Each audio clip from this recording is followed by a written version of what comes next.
Breaking news Vikarabad జిల్లా కలెక్టర్పై దాడి ఘటన కేసులో పోలీసులు దర్యాప్తు ముమ్మరం చేశారు. ప్రధాన నిందితుడు సురేష్ కోసం గాలింపు ముమ్మరం చేశారు. దాడికి ముందు సురేష్తో పదే మాట్లాడిన మాజీ ఎమ్మెల్యే పట్నం నరేందర్ రెడ్డిని పోలీసులు అరెస్ట్ చేశారు. కలెక్టర్పై దాడి వెనుక ఆయన కుట్ర ఉన్నట్లు గుర్తించారు. లగచర్ల ఘటనపై దర్యాప్తు చేస్తున్న పోలీసులు కేసుతో సంబంధం ఉన్న వారిని అరెస్ట్ చేస్తున్నారు. అందులో భాగంగానే బీఆర్ఎస్ మాజీ ఎమ్మెల్యేను అదుపులోకి తీసుకున్నారు.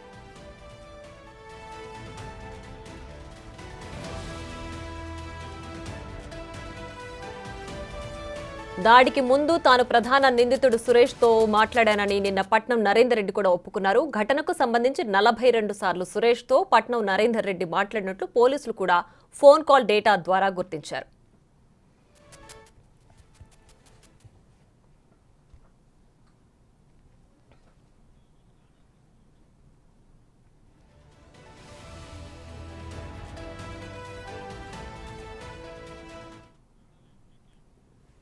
మరింత సమాచారాన్ని మా ప్రతినిధి రాణా లైవ్ లో అందిస్తారు. రాణా, చెప్పండి, లగచర్ల ఘటనలో ప్రస్తుతం ఉన్న అప్డేట్ ఏంటి? ఎవరిని అదుపులోకి తీసుకున్నారు? లుకౌట్ నోటీసులు జారీ చేసిన వారి ఆచూకీ ఏమైనా తెలిసిందా?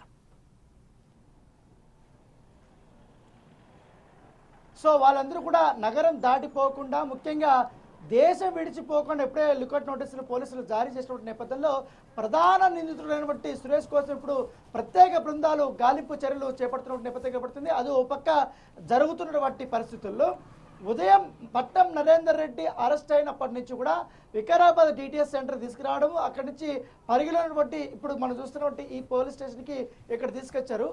పట్నం నరేందర్ రెడ్డి ఇక్కడికి వస్తున్నటువంటి నేపథ్యంలో, ఎందుకంటే స్థానిక కొడంగల్ సంబంధించిన మాజీ ఎమ్మెల్యే కాబట్టి ఇక్కడ పెద్ద ఎత్తున కూడా పలుకుబడినటువంటి వ్యక్తిగా కూడా ఇక్కడ బీఆర్ఎస్ సంబంధించినటువంటి నేతలు కానీ వీళ్ళందరూ కూడా ఇక్కడ ఖచ్చితంగా కూడా కొంచెం ఆందోళనకరమైనటువంటి పరిస్థితులు చెలరేగే అవకాశం ఉంది. దాంట్లో పార్టిసిపేట్ చేసే అవకాశం ఉందనేసి కూడా పోలీసులకు ఇన్ఫర్మేషన్ రావడంతో భారీ ఎత్తున కూడా భద్రతను ఏర్పాటు చేసినటువంటి నేపథ్యంగా పడుతుంది. సో మనం విజువల్లో చూస్తున్నాం. మరి కాసేపట్లో పట్నం నరేందర్ రెడ్డిని పరిగి పోలీస్ స్టేషన్ నుంచి కొడంగల్కి తీసుకోబోతున్నారు. కొడంగల్ కోర్టుకి తీసుకెళ్లక ముందు, దానికంటే ముందు వైద్య పరీక్షలు అనేది చేయబోతున్నట్టుగా మనకు సమాచారం అవుతుంది. సో గతంలో కూడా చాలా కేసులు చూసాం కానీ ఇంత బందోబస్తు చూడలేదని కూడా పోలీసులు చెప్తున్నారు. ఏకంగా ఎస్పీ ఇక్కడే ఉన్నారు, ఐజీ ఇక్కడే ఉన్నారు, ఇతర ప్రధాన అధికారులందరూ కూడా ఇక్కడే ఉన్నటువంటి నేపథ్యం కాబట్టి ఇప్పటికే వ్యాన్లు కూడా సిద్ధం చేసినటువంటి విజువల్స్ని మనం చాలా స్పష్టంగా కూడా చూస్తున్నాం. ఒక్కొక్క వ్యాన్లను దాదాపు 30 మంది దాకా కూడా కానిస్టేబుల్స్ ఉన్నటువంటి పరిస్థితి. డిఎస్పీలు, సిఐలు, ఎస్ఐలు అందరూ కూడా భద్రతని ఉదయం నుంచి కూడా ఇక్కడ పర్యవేక్షిస్తున్నటువంటి నేపథ్యం ఏర్పడుతుంది. ఆయన్ని కోర్టుకి తీసుకుని వెళ్ళే సమయంలో భారీ కాన్వాయ్ అనేది ఇక్కడ ఏర్పాటు చేశారు, భద్రతాపరమైన కాన్వాయ్. ఎందుకంటే రోప్ పార్టీని కూడా ఇక్కడ ఏర్పాటు చేసే అవకాశం ఉంది. ఎందుకంటే కొడంగల్ సంబంధించిన విషయంలో అక్కడ సీఎం సొంత నియోజకవర్గం కాబట్టి అక్కడ ఎటువంటి అవాంఛనమైనటువంటి ఘటనలు చెలరేకుండా ఉండడం కోసం పటిష్టమైనటువంటి భద్రతను ఇక్కడ ఏర్పాటు చేసినటువంటి నేపథ్యం ఏర్పడుతుంది. విజువల్లో చూస్తున్నాం. ఆల్మోస్ట్ ఈచర్ వ్యాన్లు అన్నీ కూడా రెడీ అయిపోయాయి, అవి కూడా స్టార్ట్ అవుతున్నాయి. తర్వాత పెట్రోలింగ్ వ్యాన్లు, ఇన్నోవాలు, తర్వాత పెట్రోలింగ్ వ్యాన్లు, ఇతర అన్నీ కూడా ఆల్మోస్ట్ అన్నీ కూడా రెడీ అవుతున్నటువంటి నేపథ్యం కనపడుతుంది. మరి కాసేపట్లోనే ఈవెందో 15 నిమిషాల లోపలనే ఆయన్ని ఇక్కడి నుంచి తరలించే అవకాశం ఉంది. తరలించిన తర్వాత ఆయనకి రిమాండ్కి పంపించే అవకాశం ఉన్నట్టుగా మనకు సమాచారం ఉంటుంది. ఎందుకంటే దాడి చేసినటువంటి ఘటనలో ప్రధాన సూత్రధారి సురేష్ దాదాపు 42 సార్లు పట్నం నరేందర్ రెడ్డికి ఫోన్ చేశాడు కాబట్టి వీళ్ళిద్దరూ కూడా కుట్ర పన్నారనేది కూడా పోలీసులు భావిస్తున్నటువంటి నేపథ్యం కాబట్టి తన వెనుకున్నటువంటి వెహికల్స్ చూస్తున్నాం. ఇప్పుడే పట్నం నరేందర్ రెడ్డిని తరలించడానికి ఏర్పాటు అనేది సిద్ధం చేస్తున్నటువంటి నేపథ్యం పడితే ఒక్కొక్క వెహికల్ అనేది బయటికి వెళ్తున్నాయి. సో లోపల నుంచి కూడా ఆదేశాలు వచ్చాయి కాబట్టి మూమెంట్ కోసం వాళ్ళు సిద్ధం చేసినటువంటి నేపథ్యం పడితే అయితే ఇక్కడి నుంచి డైరెక్ట్ కొడంగల్ తీసుకెళ్తారా లేకపోతే మార్గ మధ్యలో మరొక దారికి ఏమైనా తీసుకెళ్తారా అనేది కూడా ఒకసారి మనం చూడాల్సినటువంటి అవసరం ఉంది. ఎందుకంటే యాజ్ పర్ షెడ్యూల్ ప్రకారం మామూలుగా అయితే వికారాబాద్ నుంచి డైరెక్ట్ కొడంగల్ కోర్టుకి తీసుకెళ్తారని ఉదయం వరకు అనుకున్నారు. కానీ మధ్యాహ్నం అక్కడ దాదాపు 2.5 గంటల పాటు డీటీసీ కార్యాలయంలో విచారణ చేసిన తర్వాత సడన్ గా ఇక్కడ పరిగి సర్కిల్ ఇన్స్పెక్టర్ ఆఫీస్ కి పట్నం నరేందర్ రెడ్డిని తీసుకురావడం జరిగింది అత్యంత భారీ బందోబస్తు మధ్య. సో ఇక్కడ దాదాపు గంటన్నర అవుతుంది ఆల్మోస్ట్. ఇప్పుడు కూడా ఇక్కడ ఎస్పీ కానీ వీళ్ళందరూ కూడా విచారణ చేపడుతున్నారు. మీకు సురేష్ ఎందుకు కాల్ చేశాడు, ఏం మాట్లాడుకున్నారు, దాడి సంబంధించిన విషయం మీకు ముందే తెలుసా, ఈ పక్క ప్లాన్ మీకు ముందే తెలుసా అనేది కూడా క్వశ్చన్ చేసినట్టుగా మనకు సమాచారం అవుతుంది. దానికి సంబంధించిన పూర్తి డీటెయిల్స్ కూడా కాల్ లిస్ట్ కూడా పట్నం నరేందర్ రెడ్డి ముందు పెట్టి క్వశ్చన్ మోసం చేసినట్టుగా తెలిసింది. అయితే నేను ఒక కార్యకర్తకు మాత్రమే కాల్ చేసి రెగ్యులర్గా మేము మాట్లాడుకుంటాం, అంతేగాని ఆ దాడికి నాకు ఎటువంటి సంబంధం లేదని కూడా ఆయన చెప్పినట్టుగా మనకు తెలుస్తుంది. సో ఏదన్నప్పటికీ ఇప్పుడు జరిగినటువంటి సందర్భం వేరు, వీళ్ళు చెప్తున్నటువంటి ఆన్సర్కి దానికి సరిపోలేదు కాబట్టి, పైగా ప్రధాన నిందితుడు ఆయన కాల్ డేటాలో ప్రముఖంగా ఈయన నెంబరే ఉంది కాబట్టి ఆబ్వియస్గానే సస్పెక్ట్ ఈయన మీద ఉంటుంది కాబట్టి దానికి తగ్గట్టుగానే ఇప్పుడు చర్యలు తీసుకుంటామని నేపథ్యం కాబట్టి ఇప్పుడు అఫీషియల్గా కూడా మరి కాసేపట్లో మనకు పట్నం నరేందర్ రెడ్డిని అరెస్ట్ని అయితే చూపించే అవకాశం ఉంది. ఇక్కడి నుంచి కూడా డైరెక్ట్ కొడంగల్ కోర్టుకి తీసుకెళ్తారా లేకపోతే ఇక్కడ పరిగిలో ఉన్నటువంటి కోర్టుకి తీసుకెళ్తారా అనేది కూడా ఒకసారి మనం వేచి చూడాల్సినటువంటి అవసరం ఉంది. మా పక్క సంబంధించినటువంటి ఆచూకీ ఇప్పటి వరకు లభించలేదు. దాదాపు 2 రోజులు అయిపోతుంది.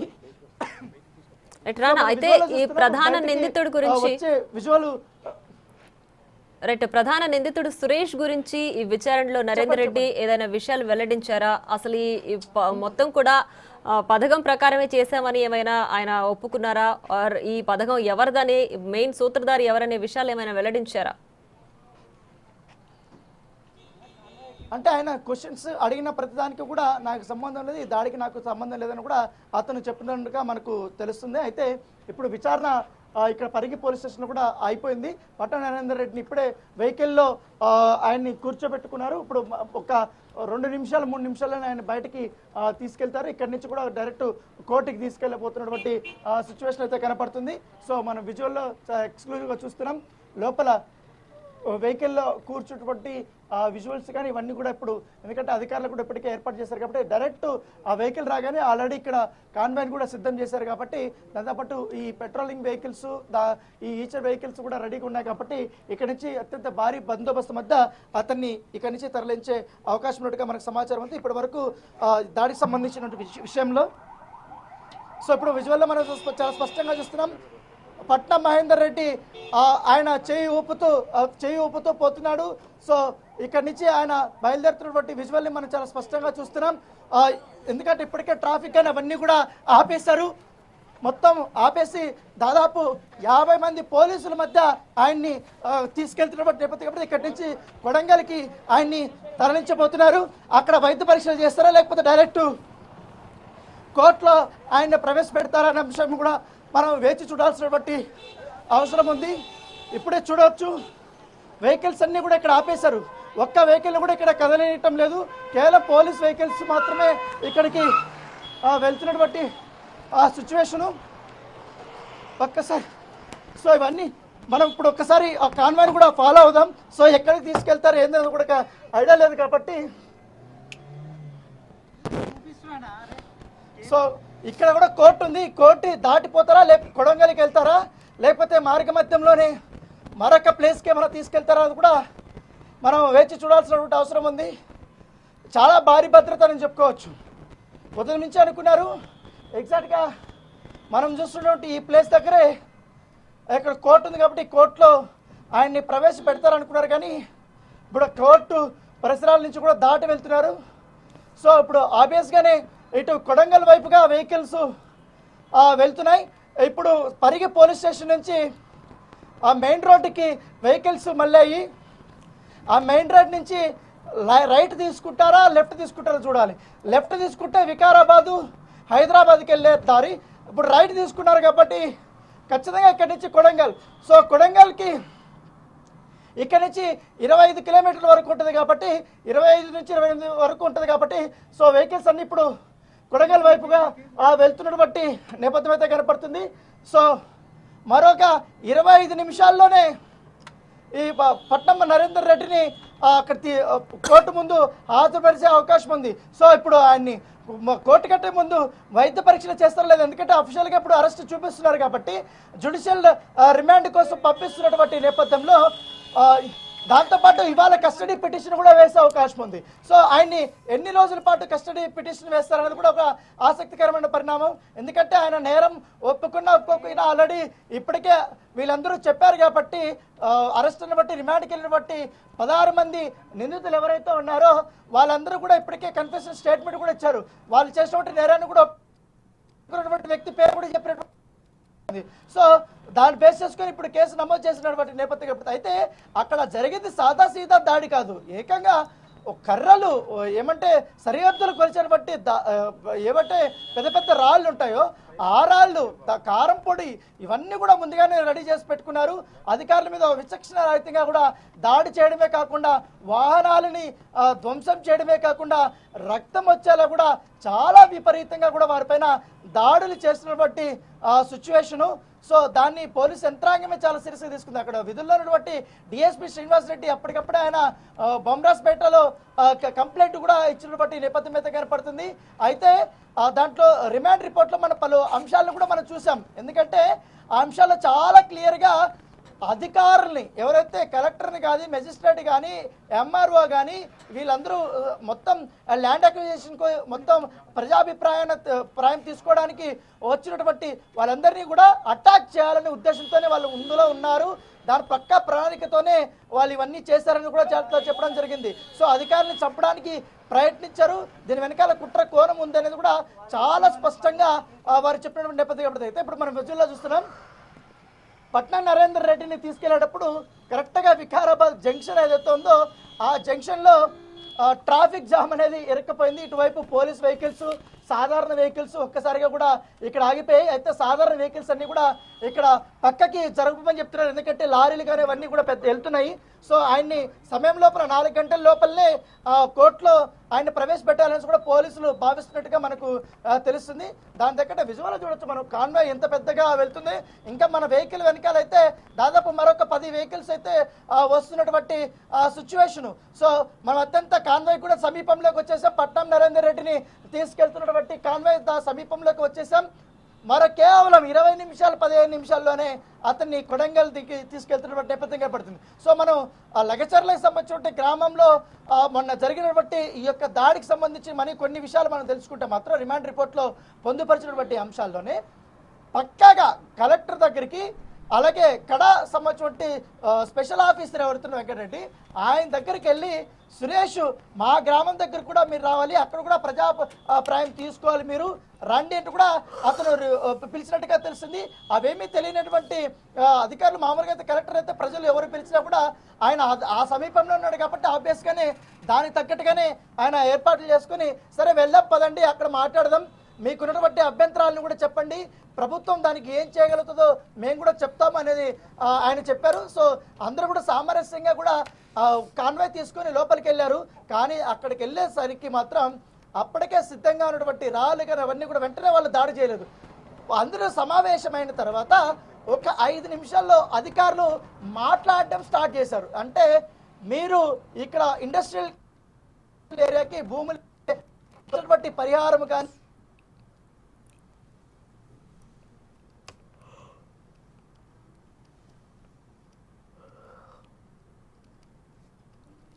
ఏ విధంగా ఇష్టం లేదు, మీకున్నటువంటి అభ్యంతరాలు ఏంటో కూడా ఒకసారి ప్రభుత్వం దృష్టికి చెప్పండి అంటే కూడా కొంతమంది ముందున్నటువంటి వాళ్ళు చెప్పడం స్టార్ట్ చేయగానే వెనకాల మాత్రం తండాల నుంచి వచ్చినటువంటి వ్యక్తులా లేకపోతే ఈ సురేష్ అరేంజ్ చేసినటువంటి వ్యక్తులా ఒక్కసారిగా కూడా రాళ్లతో విరిచిపట్టడం, ముందుగా వెహికల్స్ ధ్వంసం చేయడం, తర్వాత ఒక బ్యాచ్ ఏమో అధికారుల్ని విచక్షణ రహితంగా పిడుగుద్దులు కొట్టడం, అందరూ అటాక్ చేయడం. ఒక పక్క మహిళలు కూడా దీంట్లో ఈ యొక్క దాడుల్లో కూడా వాళ్ళు పాల్గొన్నటువంటి పరిస్థితి కనపడుతుంది. సో వారిని కూడా ఇప్పుడు పోలీసులు అరెస్ట్ చేసే అవకాశం ఉంది. దాదాపు ఆ రోజు ఆ గ్రామానికి లగ్జర్లకు వెళ్ళినప్పుడు 2 గంటల ప్రాంతంలో మొత్తం అనుమానితులంతా కూడా అదుపులో చేస్తున్నారు. దాంట్లో అదుపులో చేసిన తర్వాత దాంట్లో సంబంధం లేనటువంటి వ్యక్తులు ఎవరైతే ఉన్నారో వాళ్ళందరినీ కూడా విడిచిపెట్టేశారు. సంబంధం ఉన్నటువంటి 16 మందిని మాత్రం కేసులు నమోదు చేసి ఇప్పుడు రిమాండ్కి నిన్న తరలించినటువంటి నేపథ్యం అయితే కనపడుతుంది. సో ఇవాళ మరొక 4 ఇప్పుడు పట్నం నరేందర్ రెడ్డిని కూడా తీసుకెళ్తున్నారు కాబట్టి ఆయన పైన ఇప్పుడు నమోదైనటువంటి కేసుల గురించి వివరాలు మనకు పూర్తిస్థాయిలో వచ్చే అవకాశం ఉంది. ఇప్పుడు కోర్టులో పోలీసులు ఏం చెప్తారు ఇప్పుడు అది కూడా మనం చూడాల్సినటువంటి అవసరం ఉంది. ఆయన పైన పెట్టినటువంటి సెక్షన్స్ ఏంటి, ఎందుకంటే ఈ కేసులో ఇన్వాల్వ్ అయినటువంటి ప్రతి ఒక్కరిపైన కూడా నాన్ బెయిలబుల్ సెక్షన్స్ ఉన్నాయి కాబట్టి ఈ కేసులో అంత ఈజీగా బెయిల్ వచ్చే అవకాశం లేదు 3 నెలల వరకు అనేది కూడా న్యాయవాదులు చెప్తున్నటువంటి సిచ్యువేషన్ అయితే కనపడుతుంది. సో చాలా ఫాస్ట్గా వెళ్తున్న వెహికల్స్ కూడా చాలా ప్రమాదకరంగానే వెళ్తున్నాయి. సో దాదాపు 150 దాకా కూడా వాళ్ళు స్పీడ్గా వెళ్తున్నారు. సో అయినప్పటికీ కూడా ఎందుకంటే ఎప్పుడు కానీ పోలీసులు హడావడి లేకుండా మీడియా కళ్ళగప్పి ముఖ్యంగా నిందితుల్ని తీసుకెళ్తున్నటువంటి సందర్భాలు చాలా కూడా చూసాం. అదే కోవలో కూడా ఇప్పుడు వెళ్తున్నటువంటి సిచ్యువేషను. ఇటువైపు మధ్యలో ఏమో కాన్వాయ్ వెళ్తుంది, మరోవైపు ఏమో మీడియా కూడా వెళ్తున్నటువంటి సందర్భం.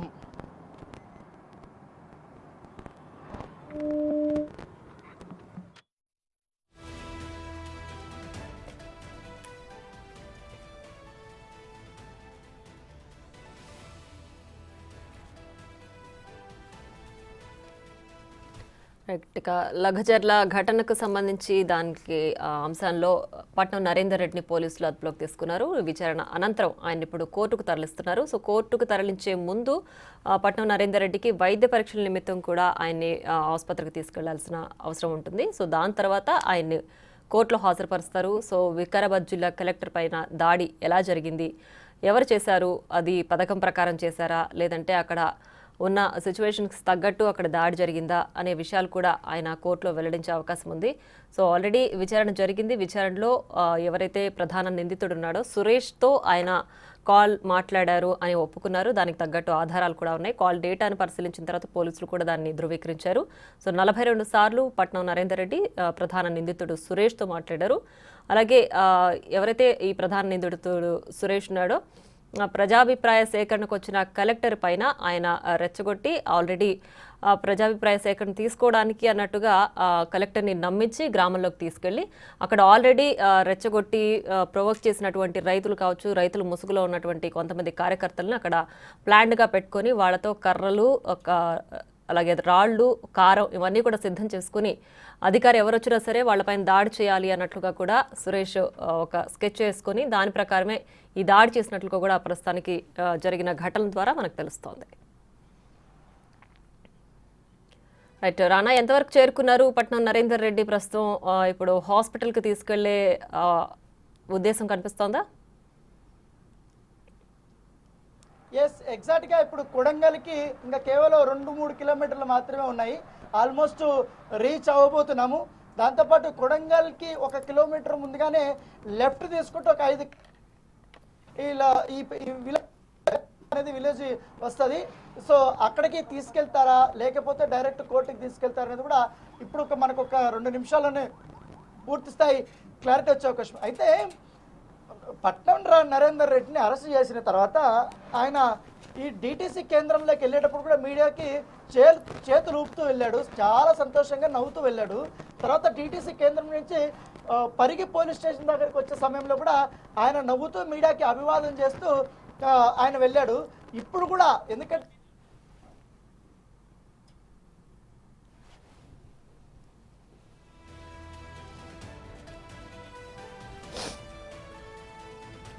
ఇక వికారాబాద్ జిల్లా కలెక్టర్ దాడి కేసులో కీలక పరిణామం చోటు చేసుకుంది. పట్నం నరేందర్ రెడ్డి పోలీసులు అదుపులోకి తీసుకున్నారు. మరి కాసేపట్లో ఆయన్ని కోర్టులో హాజరుపరచనున్నారు పోలీసులు. అయితే ఈ నేపథ్యంలో కోర్టులో హాజరుపరిచే ముందు పట్నం నరేందర్ రెడ్డికి వైద్య పరీక్షలు చేయాల్సి ఉంటుంది. సో ఆ నిమిత్తమే ప్రస్తుతం ఆసుపత్రికి తీసుకువెళ్లే సూచనలు కనిపిస్తున్నాయి. ప్రస్తుతం అక్కడ చేరుకునే మరి కాసేపట్లో ఆసుపత్రికి చేరుకుని వైద్య పరీక్షలు చేసుకుని దాని అనంతరం ఆయన కోర్టులో హాజరుపరిచే అవకాశం ఉంది. సో విచారణ నిమిత్తంలో ఆయన ఎవరైతే ప్రధాన నిందితుడు సురేష్ ఉన్నాడో ఆయనతో మాట్లాడినట్టు కూడా పట్నం నరేందర్ రెడ్డి ఒప్పుకున్నారు. సో దాడి ఎలా జరిగింది, నిజంగా దాడి జరిగిందా, దానికి సంబంధించిన ఆనవాళ్ళు ఏంటి, ఇది పథకం ప్రకారం చేశారా లేదంటే ఇంకేదైనా జరిగిందా అనే విషయాలు కూడా ఆల్రెడీ విచారణలో ఆయన కొన్ని విషయాలు వెల్లడించారు. దానికి సంబంధించి ఇప్పుడు కోర్టులో కూడా పట్నం నరేందర్ రెడ్డి కోర్టు ముందు ఆయన వినిపించుకునే అవకాశం ఉంది. సో ఎవరు దీని సూత్రధారి, దీంట్లో ఎవరి పాత్ర ఎవరున్నారు, అలాగే బీఆర్ఎస్కి సంబంధించిన నేతలు ఇంకెవరైనా ఉన్నారా అనే విషయాలు మరి కాసేపట్లోనే పట్నం నరేందర్ రెడ్డి వెల్లడించే అవకాశం కల్పిస్తోంది.